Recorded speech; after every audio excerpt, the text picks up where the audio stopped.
Josh, Andrew, Hoboken by Infestato and Einstein. Not bad, right? You got it. That's Getting pretty. We also found out the big thing from the city council meeting from Director Marks, who was our city business administrator, that we're almost $7 million in the hole for coming up. So we need pretty much. They suggested or talked about a citywide layoff program, which would have to eliminate about 80 jobs. You know, obviously no one wants to do that. Or your favorite thing to do, raise taxes. the least favorite thing. I believe that most taxation is theft, so let's not raise taxes. Let's get the budget under control. There are other Hoboken-sized cities across New Jersey and the country that operate with a lower budget and don't have these perennial problems. They don't try to use parking as a backdoor tax. They don't try to use other sneaky means to essentially raise people's taxes while they say other people are doing it. So what is the problem? Because according to the business administrator, it boiled down to from the state level, increases in the union pension health benefits, that is going up, okay, to the tune of like almost $1.5 million difference this year. There are pending contract negotiations in with our local unions, fire, police, whatever they may be, that we don't know about, but they are forecasting that that's going to be about $1 million in payouts or changes. And then our HPU department brought in $600,000 less in 2019, which is fantastic. I mean, something's working, something that is, but it's just crazy how they relied on that money. Like the way they talk about it, we didn't bring in $600,000 in revenue. It's like we weren't able to park and not get a ticket. We weren't able to shake down enough people for owning a car. And then on top of that, then the courts brought in $400,000 in less fines for the year, and then building permits, which doesn't make sense to me, because building is booming in the city. I don't understand why that's down. But that's down 300,000. Yeah, but there would be more building, and I'm not pro or con building. I'm okay with people doing what they want with their own property, right? But there would be more building if we didn't have such restrictive zoning. If every tiny inch of your backyard that you want to extend your deck on, you didn't have to get a permit and a variance and an architecture drawing and all these things that cost money. There would be more building if they weren't so strict. So these are the results of their policies that they pursued, which have led us to dire financial straits. And at the end of the day, the city of Hoboken and our wise leaders and the council and the administration, they're going to push for higher taxes. So you don't think a citywide layoff program is going to happen? Or what they're going to do is this is what they're going to do.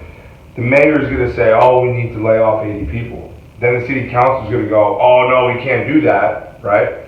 So then they're going to respond with no, right? Voted no down. And then it's going to go back to the mayor and go, all right, well, my only hand to play now is we have to raise taxes, guys. This is on you, city council. I just don't understand, where is this set, other than the things I mentioned, right? What are other areas that we're messing up in, or we're misallocating, or we're not bringing in revenue where we should be, or we're overspending? Are there areas that we can pinpoint? I mean, I think in general the spending in this town is crazy. I mean, I like art and whatnot, but we're spending public money on making art in public places. That's not a $50,000. I mean, we love Ricardo Rose. Yeah, no, he's a great guy. Don't get me wrong. I agree, but we spent $25,000 off the chain. Off the chain. Awesome dude. He was on the show. Highly, recommend buying it. But what we're saying here is, when a city has no money, or is $7 million in the hole, we shouldn't be spending $25,000 on a mural to put above a tennis court. Well, you can't spend money on things that you want. You need to spend money on things that you need.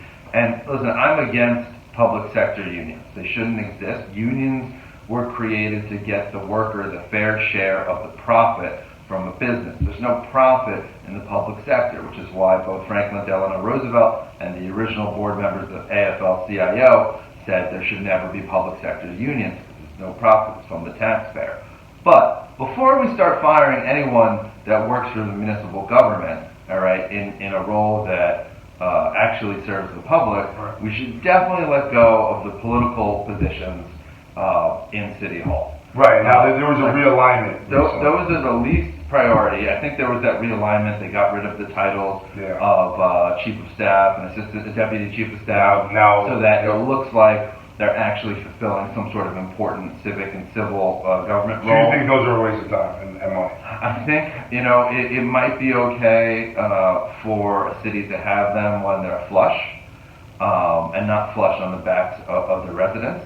But it's definitely not okay to have them and then say, well, we need to fire 80 people. Like, the first on the Right. chopping block should be the political appointee. Director of operations, what does that mean? Not the people that are collecting our trash, patrolling our streets, Right.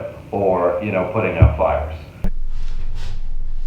Okay, we're excited to have our guest here on tonight, Grant Sahag, right? Sure. Sahag. Sahag. It's Sahag. but Sahag. I like Say it. Grant Sahag. Well, I'm from Chicago. He can't pronounce his name. He can't pronounce mine. know. I mean, it's. At least I we can know say each other's Anthony. names. Anthony. So, a community, someone that's involved in the community. I'm going to let him introduce himself, but excited to have him on to talk about business, local community, what's going on with the SID, and then specifically to wrap it up, we'll get into some pickleball, man. Yes, and that's what I'm most excited about. I'll Yeah, tear it for out sure. right here. Nice, I've got my there you go. pickleball shirt on. So I gotta get on the court. I don't know I've how never you played have a game of pickleball. I was a tennis player. Yeah. I'm ping pong. I think pickleball. It's is the right perfect up, mix. I know. I think it's right up my alley. I'm excited, and hopefully, when the weather gets warm, we'll get going.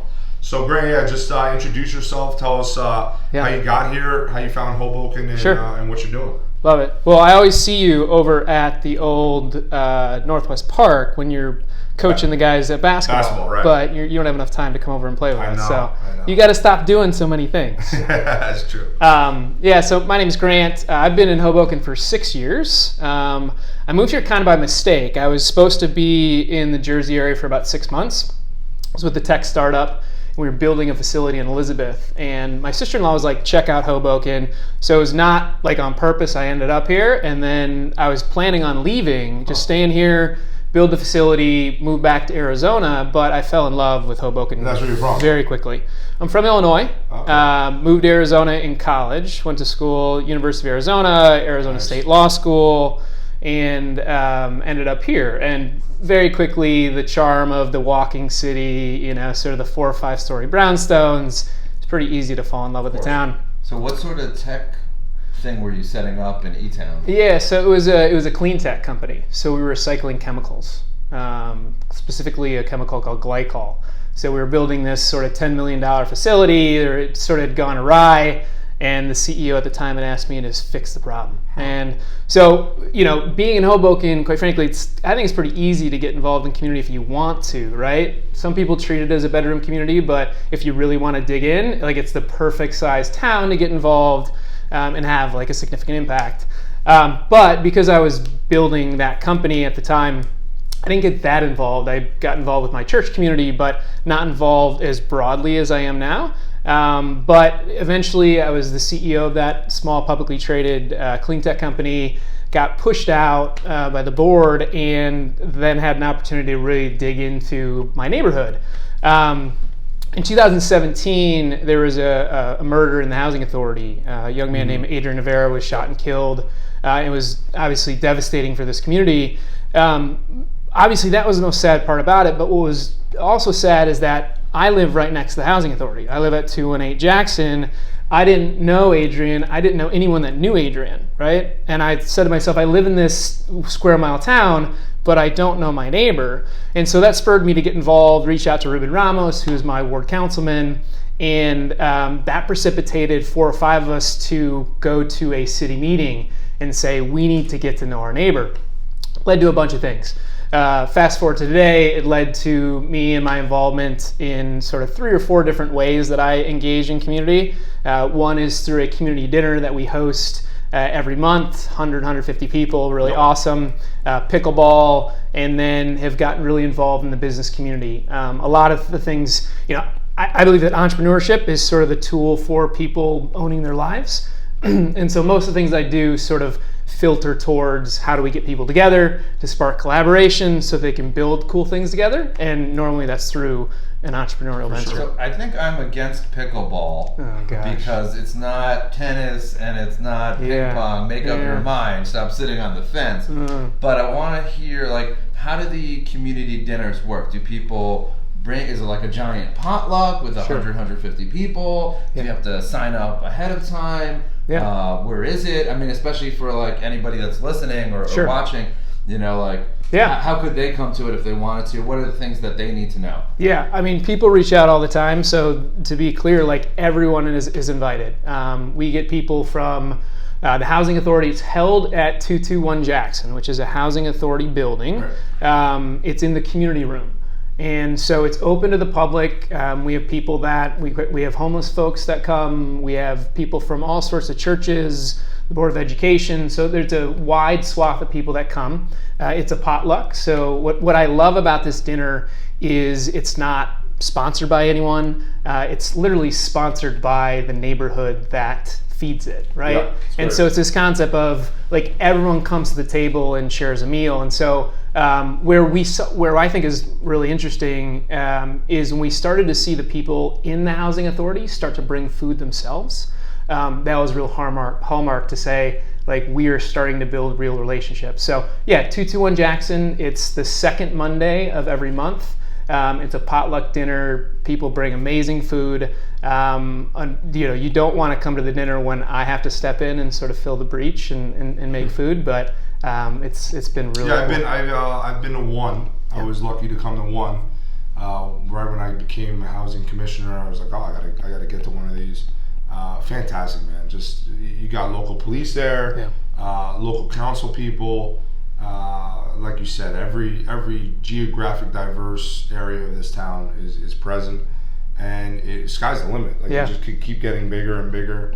What was interesting is, so there were 3 initiatives that came out of a group of my friends that said we need to get involved. My initiative was to start a business incubator in the Housing Authority. And we've started to work with some folks that have business ideas in the Housing Authority. We've worked with organizations that serve the Housing Authority. There's a group called the West Side Women that we've helped, Sandra is, an epic matriarch of the community. But it was interesting, like, it was a great reminder for me of this concept of meeting people where they're at.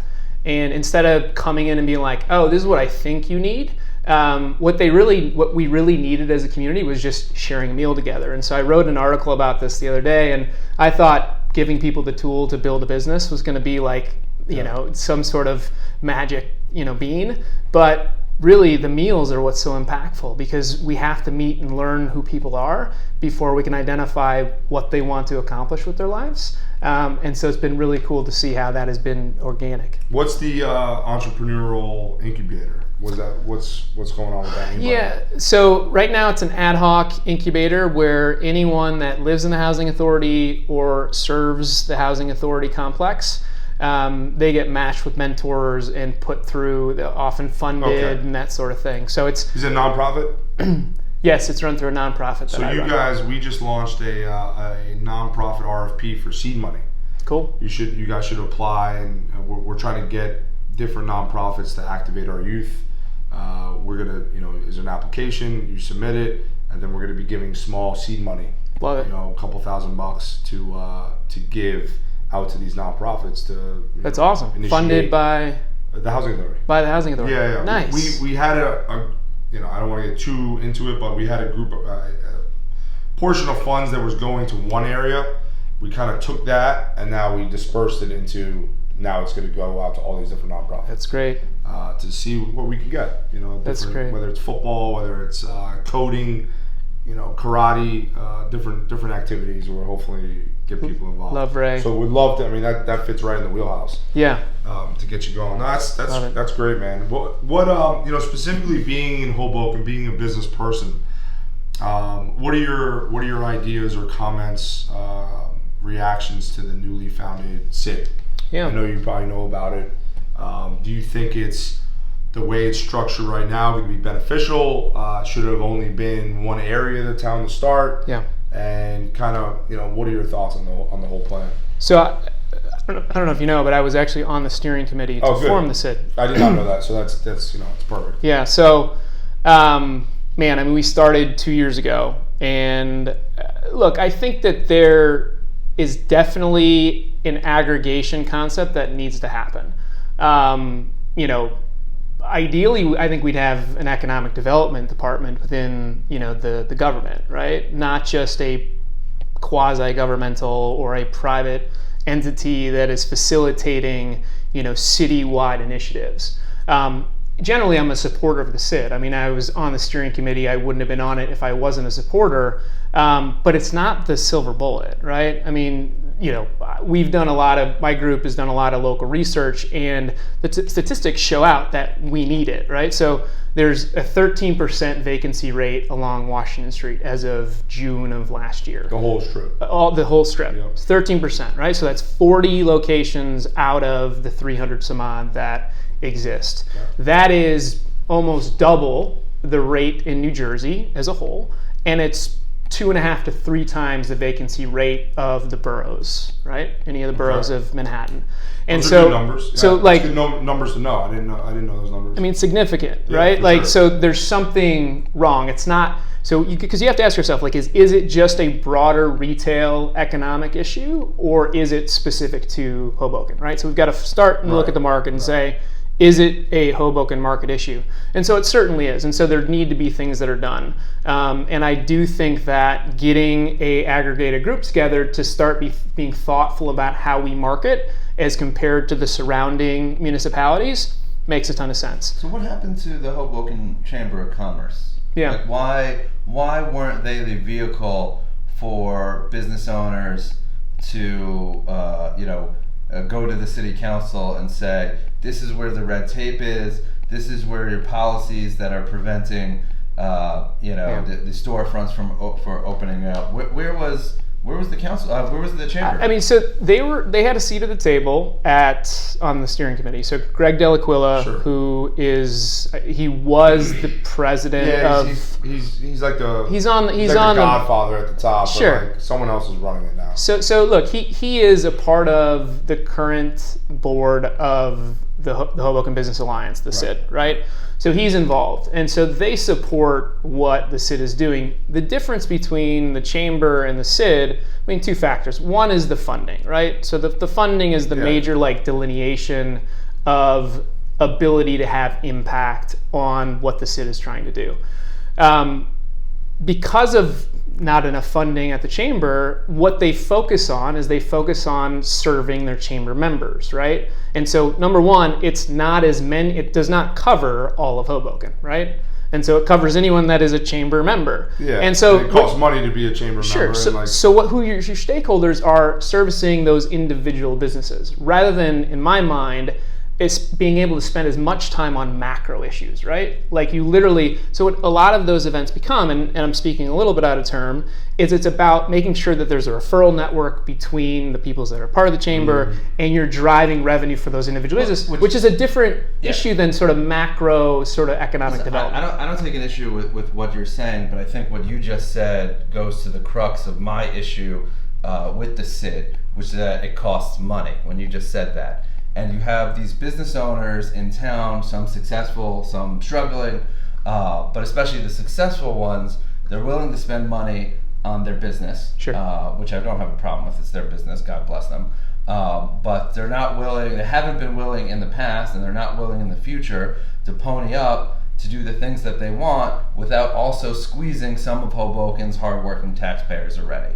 That's where my problem with the SID is. Sure. If you got a coalition of business owners into whether it's the chamber or a new organization, and said they're all going to use their own money to do the things that the SID wants to do, I would say that's amazing. They're moving in the right direction. We need to back them. We need to get City Hall to do its part in terms of getting rid of the red tape that is stopping businesses from growing in Hoboken.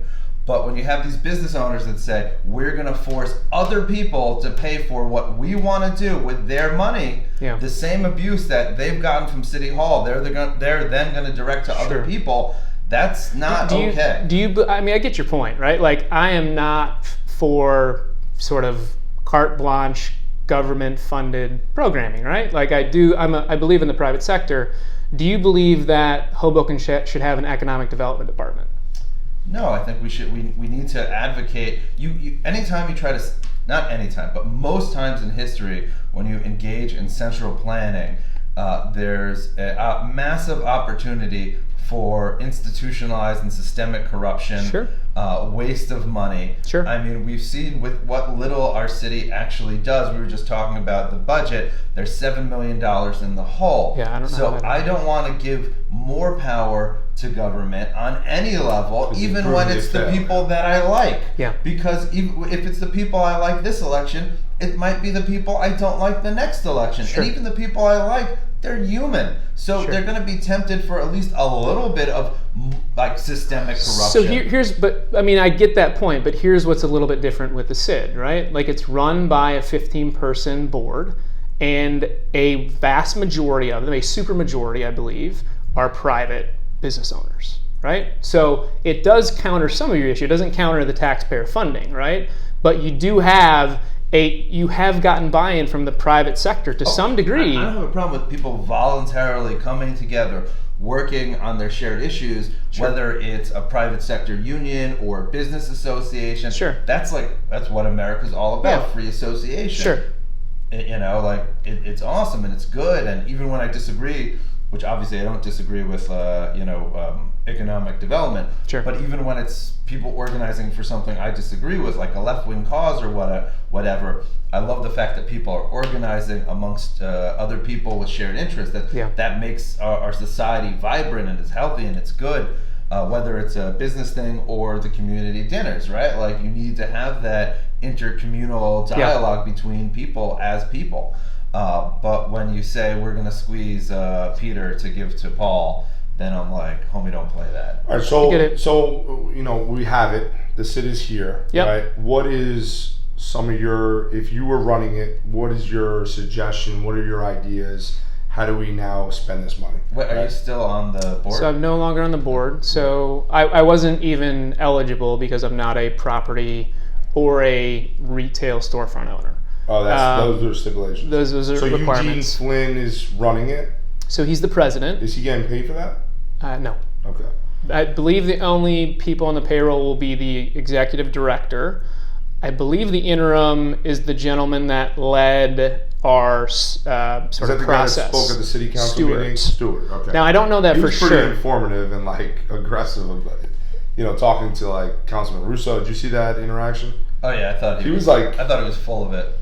He was very how do you know that property owners will pass on the increase in their taxes to the people that they rent their property to? Of course they do. Has he done this before, or is he? Yeah, he has. So okay, there's a little not arrogance, but I know what I'm doing. It was an exercise in aggressively not answering questions directly. I thought, and that was his job. It was entertaining to say the least. You got to give him points for doing his job, but the actual content of the words and sentences that he said.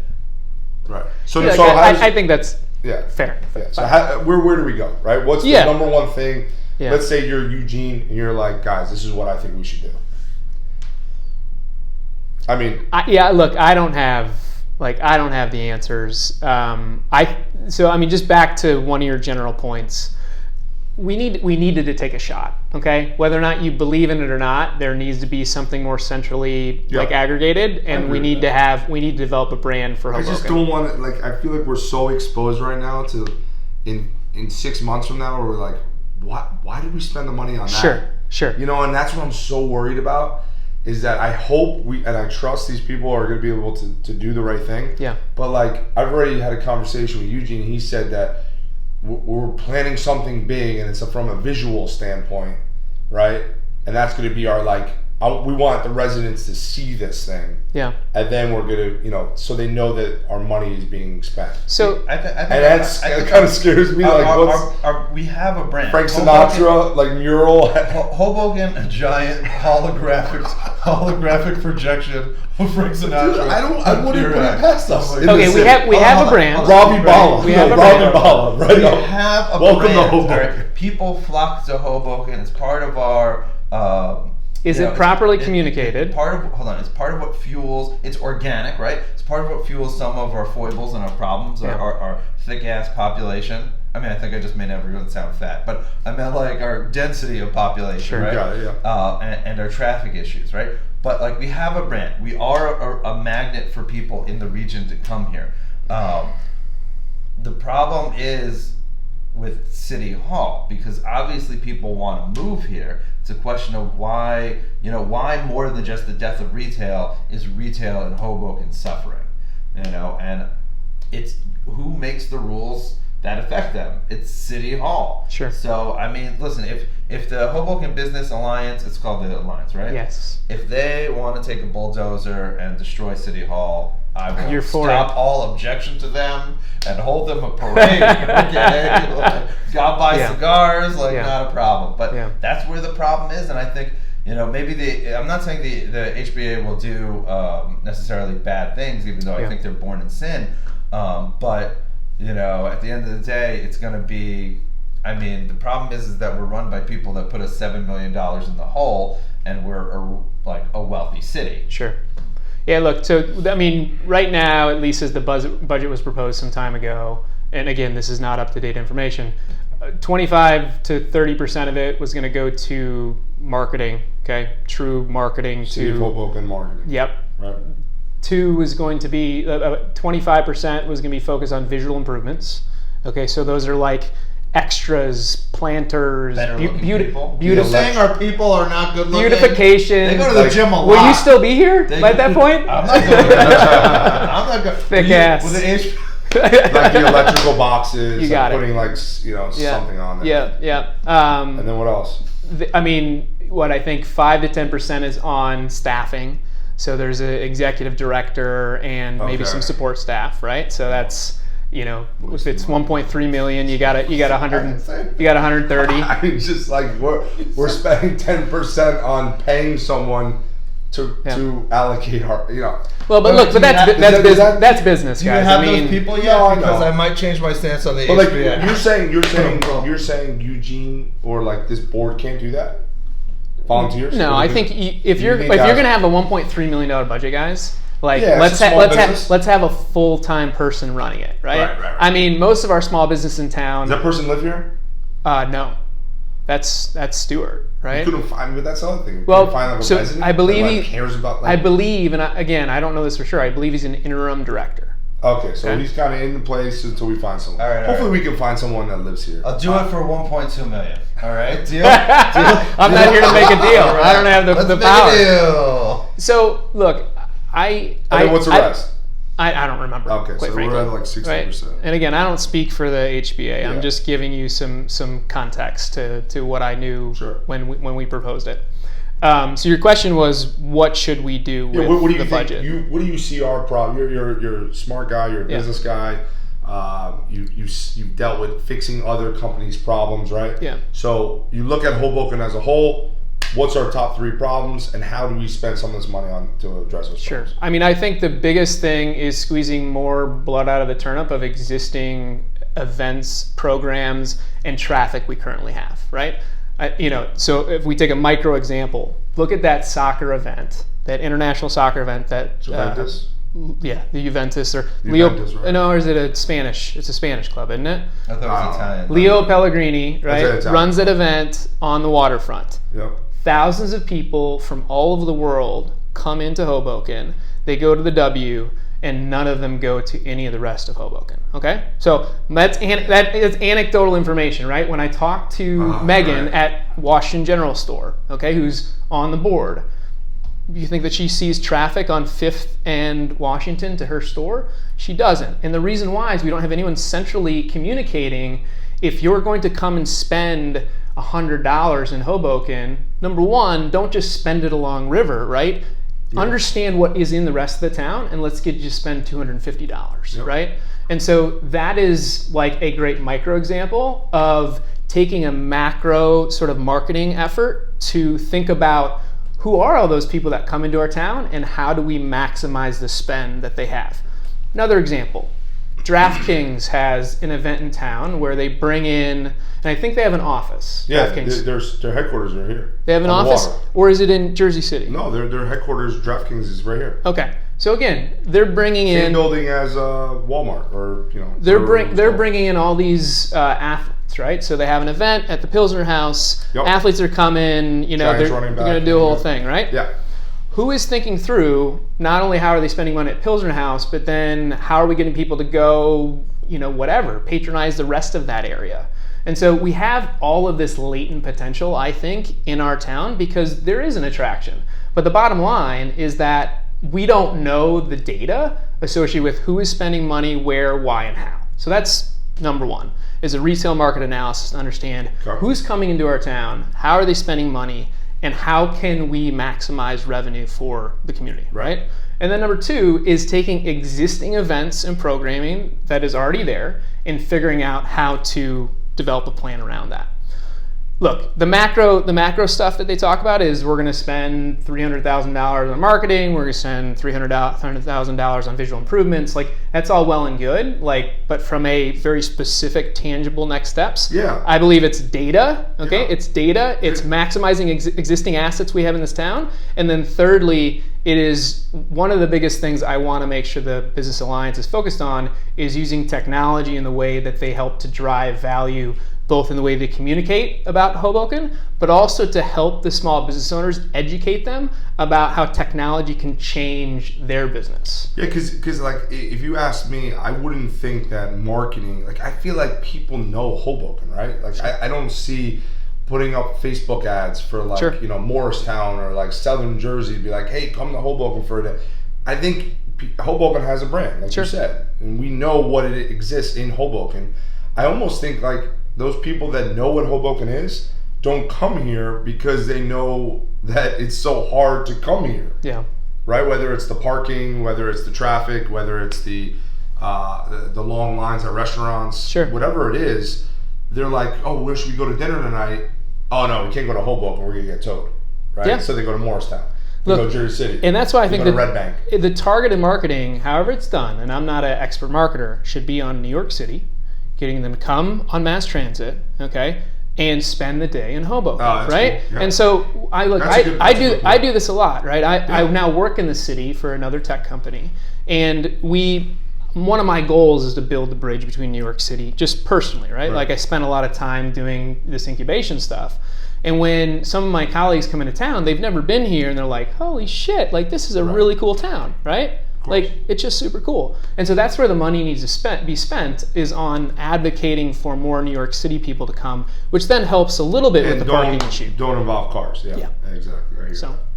But again, we don't know the data, right? How many of the hundreds of thousands of people come in? Me a little bit because I hear you talk about data, and now we're spending money on reports, right? Now we're going consultant fees, and now that 1.3 is 800,000. I know you probably get annoyed by that for sure. That is true. but I also like data. But the way it has to be collected also has to. It can't be.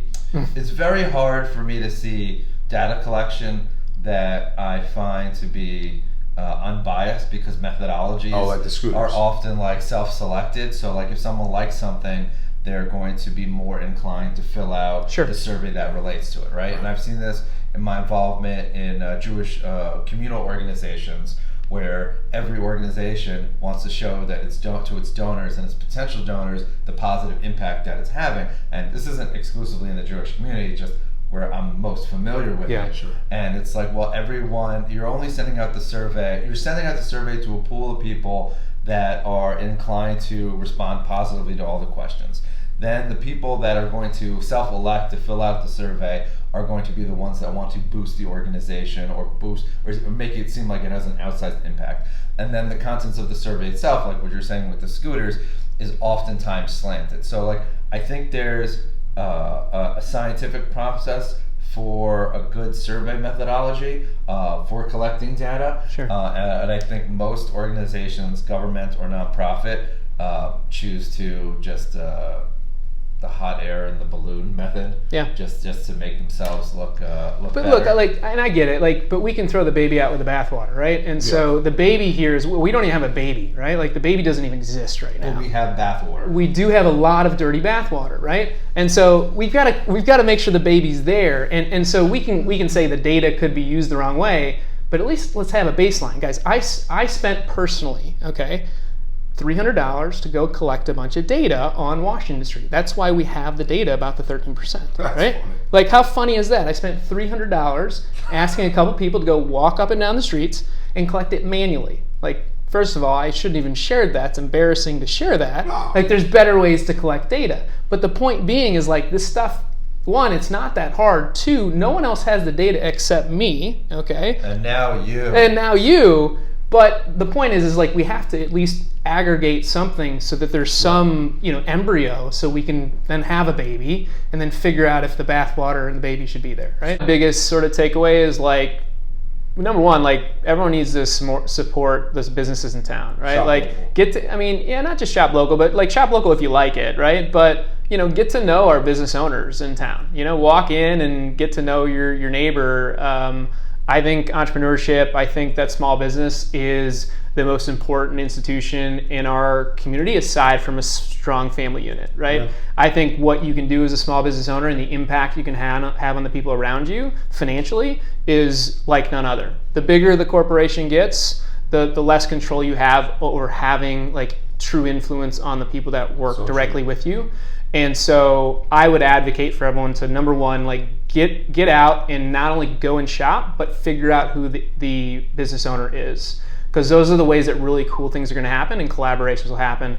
And then secondly, is if you want to get involved with different business, communities and events that I'm a part of, reach out to these guys and I'll give out my information. Cool.